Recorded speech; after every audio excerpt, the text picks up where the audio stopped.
अचो तो सिंध असेंबली में जेके मेंबर आहिनि हुकूमत जा या मुखालिफ़ धुर जा उन सभिनि सां ॻाल्हि ॿोल करियूं त बजट में आहे छा। यानी हीअ जेको 168 जो ऐवान आहे हीअ सभु उहे माण्हू आहिनि जेके सिंध जे मुख़्तलिफ़ इलाइक़नि मां मुख़्तलिफ़ शहरनि मां मुख़्तलिफ़ सूबाई तकनि खटे हिते आया आहिनि। हू हिन जेका साल 2022 लाइ हुननि बजट पेश कई आहे 2022-23 जी उन में उनखे हू कीअं था ॾिसनि, हुकूमती मेंबर कीअं था ॾिसनि ऐं अपोज़िशन मेंबर कीअं था ॾिसनि। कीअं साईं ग़रीब बचो महांगाई जो अहिड़ो दौरु आहे हुन ग़रीबनि जे लाइ को रिलीफ न आहे हिन में।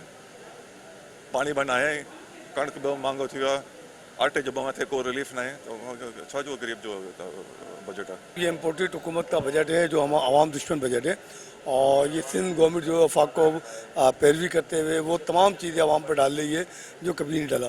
और ये तीन आप देखें कि हमारी जब वफाक में गवर्नमेंट थी 4 साल में जो पेट्रोल बढ़ा वो 30-40 रुपये बढ़ा, अभी 80 रुपये से क्रॉस कर गया। और सिंध का जो बजट आ रहा है वो टोटल आवाम दुश्मन बजट है जिसमें आवाम को मज़ीद जीना हराम किया जाएगा। देखिए अभी तो बजट को पढ़ा नहीं है, अभी वज़ीर आला सिंध मुराद अली शाह साहब की तकरीर सुनी है और वो हर साल अपनी तकरीर में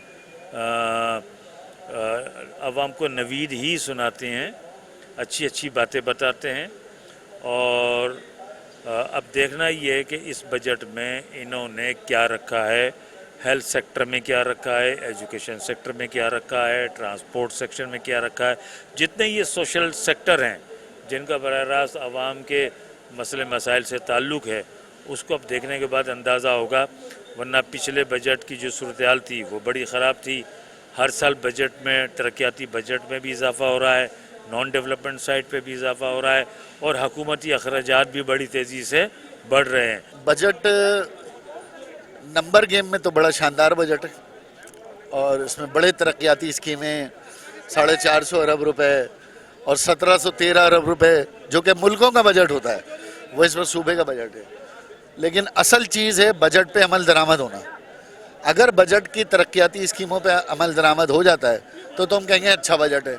लेकिन इस बजट में 2-3 मायूस कुन सूरत हाल हैं और मायूस कुन सूरत हाल ये कि पेट्रोल के इतने इजाफे के बाद जो निचला तबका है, जो गरीब तबका है, ख़ास तौर पर सरकारी मुलाजमीन हैं, उनके लिए कोई ख़ास रियायत होनी चाहिए थी।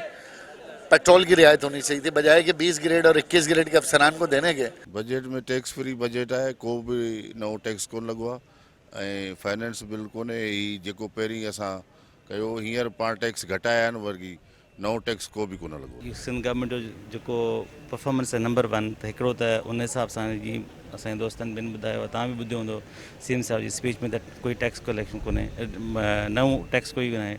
सैलरी में जेको आहे वो फ़िलहाल 15% रखी आहे, पर जेकॾहिं ॿियनि सूबनि में बजट पेश थियो ऐं वधायूं त असां एट पार वेंदासीं।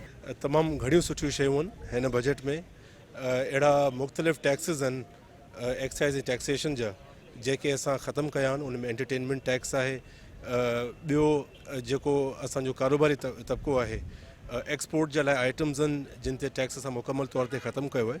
अवाम दोस्त बजट आहे जंहिं हालत में इमरान ख़ान हिन मुल्क खे छॾे वियो हलियो, उन खां पोइ ही बहितरीनु बजट जेको असां पेश कयो आहे। बजट में रिलीफ इहो ॾिनो आहे त तव्हां पाण ॾिठो आहे त असां का टैक्स न आई आहे ऐं 1713 बिलियन जो बजट पेश थियो आहे ऐं 459 आहे बिलियन उहे डेवलपमेंट ते इंशाल्लाह ख़र्च कंदासीं। बजट में मुसलसल आप देख रहे हैं कि जो माशी हालात हैं उसमें 2 साल से मुसलसल हम टैक्स फ्री बजट दे रहे हैं। तालीम और सेहत के ऊपर 24 और 16% जो है ये पूरे टोटल बजट का परसेंटेज है उसकी।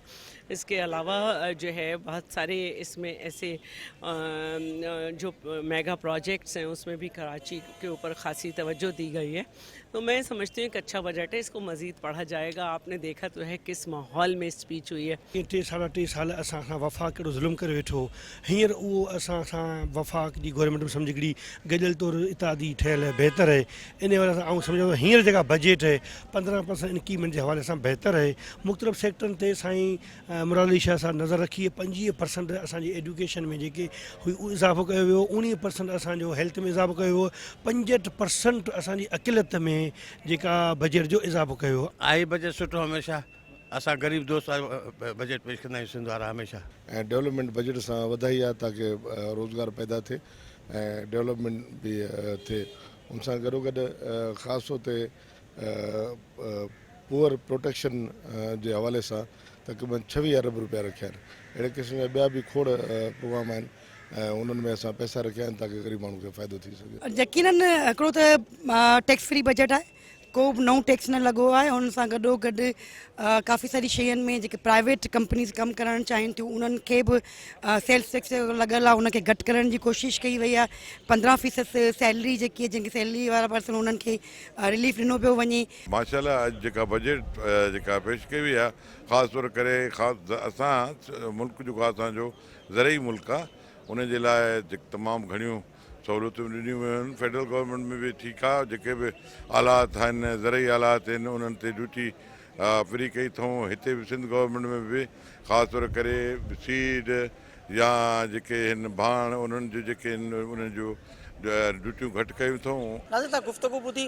हुकूमती मेंबरनि जो चवणो हो त हीअ बजट आवाम दोस्त हुई, खीर जूं नदियूं पे वियूं, को हुननि टैक्स न लॻायो आहे। तरक़ियाती बजट जेका आहे उनखे हुननि इज़ाफ़ो वाधारो कयो आहे, तंहिं करे हीअ बजट मुकमल तौरु आवाम दोस्त आहे। अपोज़िशन जो चवणु आहे त आवाम लाइ हिन बजट में कुझु बि न आहे, आवाम लाइ हिन बजट में को बि वॾो मनसूबो न आहे। ॾिसणो इहो आहे त हीअ बजट जंहिंजो थी पास थी थिए या सिंध असेंबली अंदरि हिन बजट ते बहस थियण खां पोइ हिन में के तरमीमूं अचनि थियूं। कैमरामैन टीम सां गॾु दो चांडियो, टाइम न्यूज़, कराची।